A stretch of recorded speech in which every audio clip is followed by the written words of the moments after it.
So hello everyone. Our today's topics is systemic lupus erythematosus. In previous few lectures, we have divided the topics in few short lectures. But in these topics, we are going to have a single lecture. There are several reasons for that. First of all, no matter how much no matter whether I divide this lecture in various segments or not, it's almost impossible to cover the total scenario of systemic lupus erythematosus or SLE. So we decided to have a single lecture, maybe a small lecture. In this lecture, we will focus on first of all diagnosis of systemic lupus erythematosus, then assessment of systemic lupus erythematosus, and finally management of systemic lupus erythematosus. So when we will proceed, we will see that in the segment of diagnosis there are some investigations. In the segments of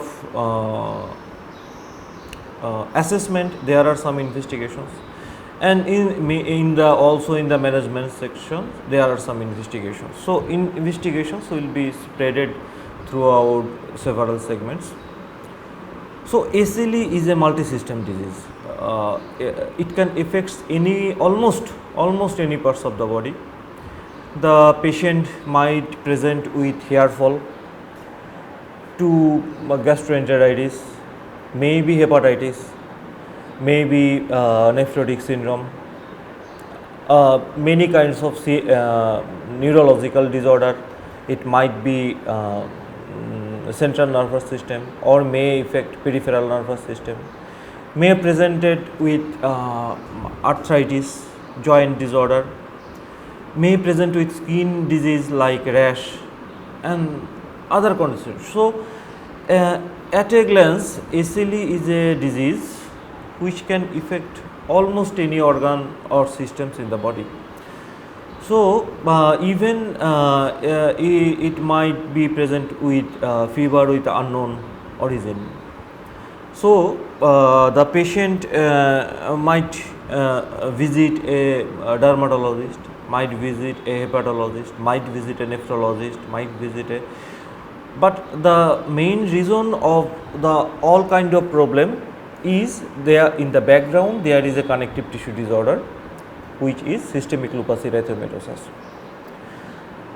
Fortunately, this is a comparatively rare disease. Prevalence is around 0.03 to 0.2%, and it mainly affects the female of reproductive age. If we say specifically age 20 to 30 years, 90% of the patients are female. So, but it has to be taken very seriously. There are few reasons for that, because it is a potentially it can cause morbidity, and it is the reason the death rate of SLE patient is usually 5 times higher than the corresponding age group. So the death rate is higher, there is a potential for morbidity. So the disease has to be taken very much seriously. Again, this is a multi-system disease. Luckily enough, the prevalence is low, 0.03 to 0.2%.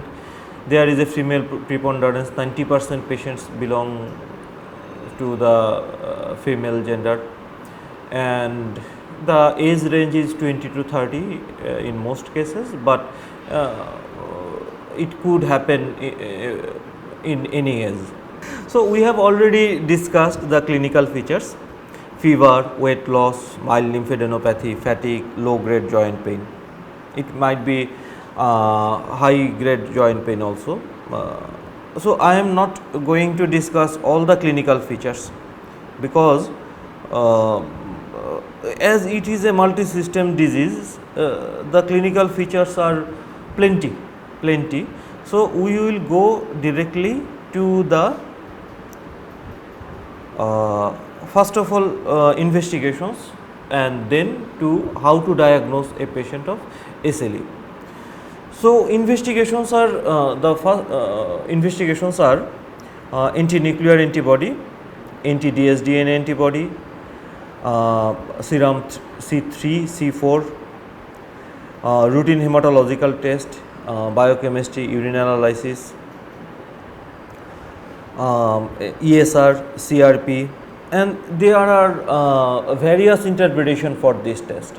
Usually, if a patient is suffering from SLE, ANA should be positive. Again, there is a fallacy, because if ANA might be positive in various other situations. So, a patient having ANA positive doesn't mean the patient has SLE. So, there has to be some clinical scenario along with the positivity of anti-nuclear antibody. Then we have to do other investigations also, like anti-dsDNA antibody and anti-Smith antibody. There are a lot of other investigations, and provided there is appropriate clinical scenario, we can consider the patient as having SLE, which we will discuss momentarily. Because now we will discuss how to diagnose a patient of SLE. Provided the patient has symptoms and we have enough reasons to think that the patient is suffering from SLE, there are two criteria. Now, one is known as the ACR criteria, American College of Rheumatology. There are 11 points in this criteria. These 11 points are malar rash, discoid rash, photosensitivity, oral ulcers, arthritis, serositis, renal disorder, neurological disorder, hematological disorder, immunological disorder, anti-nuclear antibody. So, these 11 criteria, there are 11 points, in which there are some belongs to the clinical group, some belongs to the investigations group. Among them, if 4 is present, maybe serially or simultaneously, we might consider that the patient is suffering from SLE. And again, this 11 criteria is also, there are definitions for this 11 criteria. Let us have a look that how this 11 criteria is described. Like malar rash, how in SLE, how it might present fixed erythema, flat or raised, sparing the nasolabial folds. There is another name for this rash also. This is called butterfly rash. So, in the it will not affect the nasolabial fold. It will happen in the face, both sides of the cheeks, fixed erythematous. It will look like a butterfly in the face. So, this is one criteria. Another is discoid rash, erythematous raised patches with adherent keratotic scarring and follicular plugging, photosensitivity, unusual reaction to sunlight, oral ulcer, oral or nasopharyngeal ulceration which may be painless, and oftentimes this is superficial, and there is a typical place for this oral ulcer is usually in the hard palate, usually, but it may take place anywhere in the oral cavity. Arthritis, there is also a specific criteria for this, non-erosive involving 2 or more peripheral joints. So, erosive arthritis is not within this criteria. Non-erosive arthritis and at least 2 to 3 joints should be involved. Serositis, serositis means pleuritis, pericarditis. So, renal disorder, persistent proteinuria more than 0.5 gram per 24 hours, or cellular crust. What kind of cellular crust? Red cell, granular or tubular crusts. So, in case of renal disorder, at least more than 5 gram per 24 hours urinary total protein, and or if there is cellular cast. There are various neurological disorder like seizure, psychosis, and we have to ensure that if there is a seizure or psychosis, there is no metabolic abnormality and no provocating drugs is there. Hematological disorder like hemolytic anemia, leukopenia, thrombocytopenia, lymphopenia, and various other conditions actually, but in this criteria these are the conditions.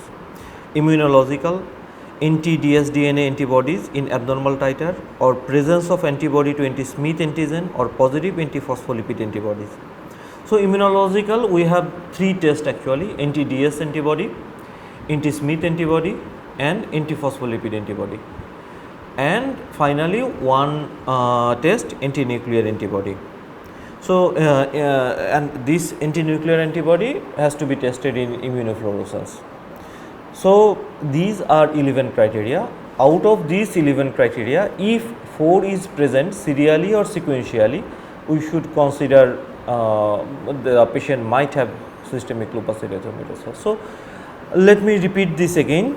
It will be malar rash, discoid rash, photosensitivity, oral ulcers, arthritis, serositis, renal disorder, neurological disorders, hematological disorders, immunological disorders and anti-nuclear antibodies.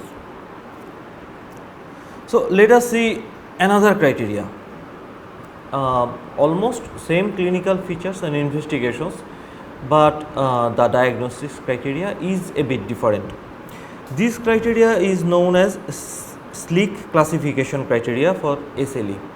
This is a classification criteria. In fact, last one is also a classification criteria. And what does SLEEK mean? Systemic Lupus International Collaborating Clinics. So, this is an international body which has also proposed a classification criteria for the diagnosis of SLE. So, what are the requirements? So, there are 11 clinical criteria and 6 immunological criteria. Requirements are 4 criteria. There has to be at least 4 criteria should be present to diagnose a case of SLE. At least 1 clinical criteria and 1 laboratory criteria. Or biopsy proven lupus nephritis with positive ANA or anti-dsDNA. These are the requirements to diagnose according to SLEEK classification criteria. So, simple thing, there are clinical criteria, there are immunological or laboratory criteria, 11 clinical criteria, 6 laboratory criteria. One criteria has to be present at least from the both groups, and then at least 4 criteria should be present to classify a patient to have SLE. So, what are the clinical criteria? Acute cutaneous lupus, chronic cutaneous lupus, oral or nasal ulcers, non-scarring alopecia, arthritis, serositis, renal disorder, neurological disorder, hemolytic anemia, leukopenia, thrombocytopenia. And what are the immunological criteria? Anti-nuclear antibody, anti-DNA antibody, anti-Smith antibody, anti-phospholipid antibody, low complement, direct Coombs test. So, Coombs test will not be counted in the presence of hemolytic anemia. So, among the clinical criteria and immunological or laboratory criteria, there are definite definitions for this criteria, which I think is beyond the scope of this lecture. In the ACR criteria, we have tried to cover the definitions of the criteria, but in the SLEEK criteria, we only mention the criteria. So, what are these? There are 11 clinical criteria and 6 immunological criteria. To classify a patient with SLE, we had to have at least 4 criteria, at least 1 from the clinical, 1 from the laboratory criteria. And there is another point here. If there is biopsy proven lupus nephritis and ANA or anti-dsDNA is positive, in that case we need not to have 4 criteria, only 2 criteria is sufficient. So, in this segment of systemic lupus erythematosus, we have discussed the diagnosis, how to diagnose or classify a patient to have SLE. In the next segment of this lecture, we will discuss how to assess and treat a patient of SLE. So, thank you very much.